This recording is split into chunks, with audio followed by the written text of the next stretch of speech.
There has now been a first arrest connected to the Nolan Wells case. A 27-year-old man from Sacramento, California, is now facing federal charges for allegedly sending graphic, specific death threats to a Mississippi judge, threats that included images of her children, and language so violent it referenced blood, a package, and a countdown. That judge had one connection to this entire case. Her stepson was one of the friends who was with Nolan before he disappeared. Federal investigators tracked this man down using nothing but an email address, a Google record, and a cell phone signal, and what they found when they looked into his background made this case even more disturbing. By the end of this video, you will understand exactly what these threats said, how the FBI actually caught him, and why this arrest is only one piece of a much larger, more troubling pattern surrounding this case. Before we go further, if you are new here, this channel breaks down real documented cases using real sources, no speculation dressed up as fact. Subscribe to True Crime Revealed so you do not miss where this case goes next. Let us start with who was actually targeted, because understanding her connection to this case is essential to understanding why any of this happened in the first place. Ashlee Cole is a Jackson County Chancery judge. Her stepson, Warren Hudson, was among the small group of friends who traveled to Horn Island with Nolan Wells on July 4th. Hudson has publicly, repeatedly denied any involvement in what happened to Nolan and has said he cooperated fully with investigators from the sheriff's department. Judge Cole herself has no direct connection to Nolan's disappearance beyond being the stepmother of one of the young men who was there that day. That single fact, being related to a witness, not a suspect, but a cooperating witness, was apparently enough to make her and her family a target. According to court documents connected to this case, the threats began arriving on Judge Cole's Facebook account through an anonymous profile using the username YAY962. These were not vague, angry comments. According to the charging documents, one message read, "There will be a package coming to your guy's office in the next few days. It's gonna blow you away when you see it. Probably best to have the boys there to see as well." The message continued with graphic language referencing blood, describing it as hard to clean, especially from a boat. A chilling detail given how directly it ties back to the circumstances of Nolan's own death. The message went on, "But yours will be quick, I promise. I got all your info. Not even the FBI can stop this. Once that package is opened, the timer will start, and then you have maybe 10 seconds or less to ask God for forgiveness." Separate messages allegedly threatened that Cole's own sons, children, would be, in the sender's words, strangled. Some of these messages reportedly included actual images of her children. It is difficult to overstate how serious this specific pattern of threats is. This is not online arguing. This is not harsh criticism directed at someone connected to a public case. This is detailed, specific, targeted language describing violence against a sitting judge and her own children, sent by someone who claimed to already have her personal information.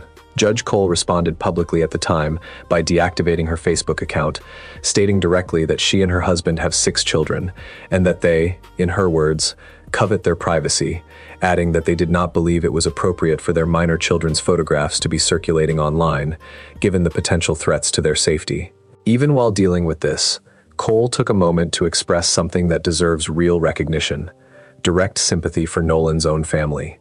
She noted that she had graduated high school with Nolan's mother, Christine Wells Wansley, and that they were from the same community. That is worth sitting with. A woman receiving graphic death threats against her own children still made a point of publicly extending compassion toward the family at the actual center of this tragedy.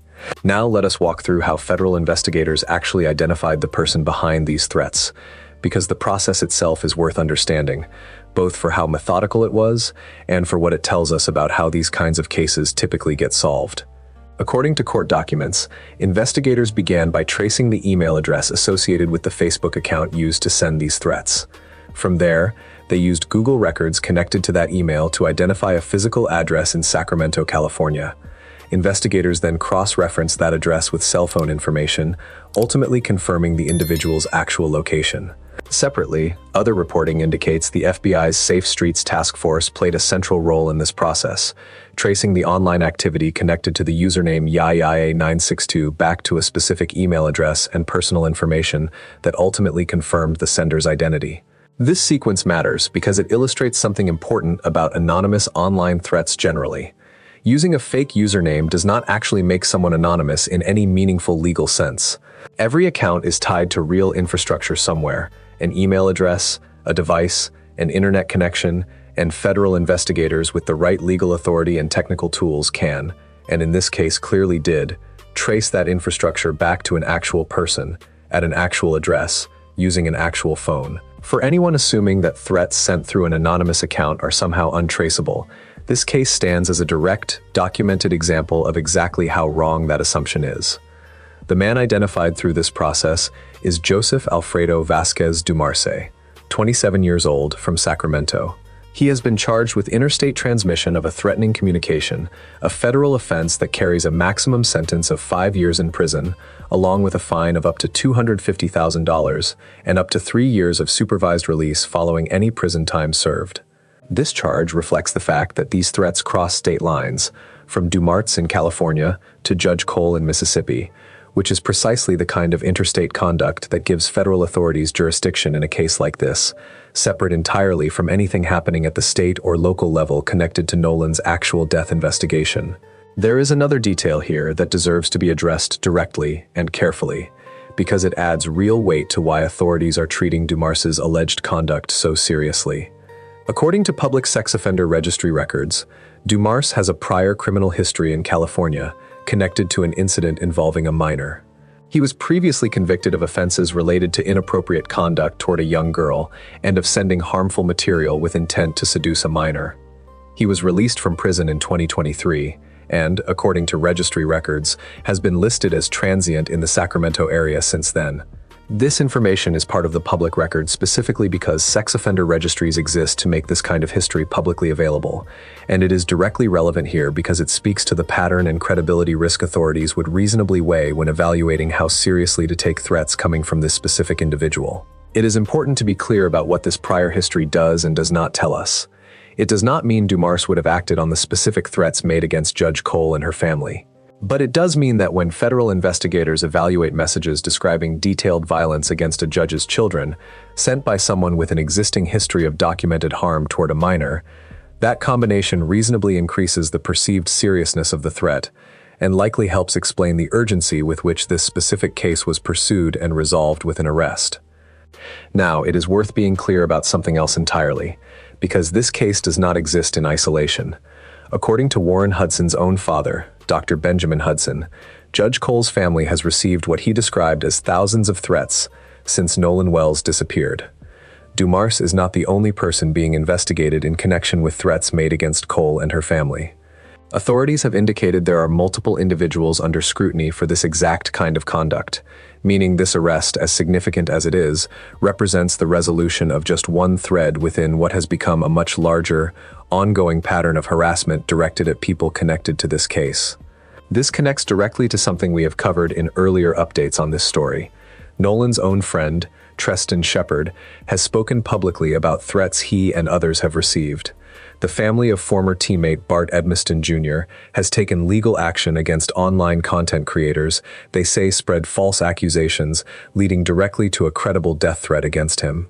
And now, a sitting judge's own family has become the target of threats serious enough to result in an actual federal arrest, the first tangible legal consequence to emerge from this entire secondary crisis surrounding the case. Each of these threads involves different people, different platforms, and different specific threats, but they all point toward the same underlying reality. The intense public attention surrounding Nolan Wells' death has created real, documented danger for people who, by every available account, had no role whatsoever in whatever actually happened to him. It is worth stating plainly what this arrest does and does not mean for the actual investigation into Nolan's death. It does not bring investigators any closer to determining how he died. It does not implicate Warren Hudson, or any of the friends who were with Nolan that day, in anything related to this specific threat. If anything, it reinforces something important, that Judge Cole's family became a target precisely because her stepson has been publicly associated with this case as a cooperating witness, not because of anything he is accused of doing. What this arrest does confirm is that federal law enforcement is treating threats connected to this case with real seriousness.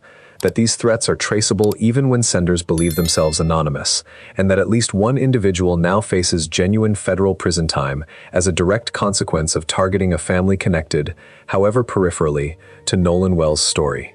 The Jackson County Sheriff's Department continues to lead the actual investigation into Nolan's death, with continued assistance from state and federal agencies. That investigation remains separate from, though clearly intertwined with, this growing pattern of threats and now, finally, actual arrests connected to those threats. Toxicology results, the full findings from both the official and independent autopsies, and the broader question of exactly what happened to Nolan on Horn Island all remain open, unresolved threads, running in parallel with this entirely separate legal battle over the harassment his case has generated. So, stepping back, what does this update actually tell us? It tells us that the first arrest in this entire saga has arrived, but not in the place most people following this case were expecting or hoping for.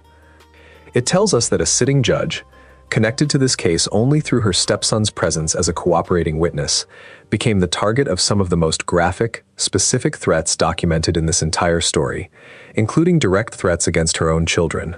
It tells us federal investigators moved efficiently and successfully to identify, locate, and arrest the person responsible, using digital forensic techniques that should serve as a clear warning to anyone else considering similar conduct online.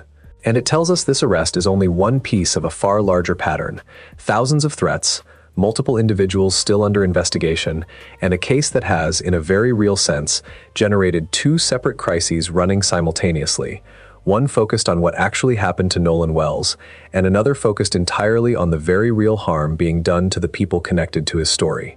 We will continue following this case as additional threat-related investigations develop, as the underlying investigation into Nolan's death continues, and as this troubling secondary pattern of harassment either escalates further or, hopefully, begins to recede as more arrests like this one send a clear message. We will bring you those developments the moment they are verified, and not before. That is everything we have for you on this update. If you believe people connected to this case, whether witnesses, officials, or grieving family members, deserve real legal protection from this kind of harassment, make sure you are subscribed to True Crime Revealed so you do not miss what comes next. Drop a like if you think this arrest sends the right message, and let us know in the comments what you think needs to happen to finally bring this entire situation, both the investigation and the threats surrounding it, to some kind of resolution. Thank you for watching, and we will see you in the next update.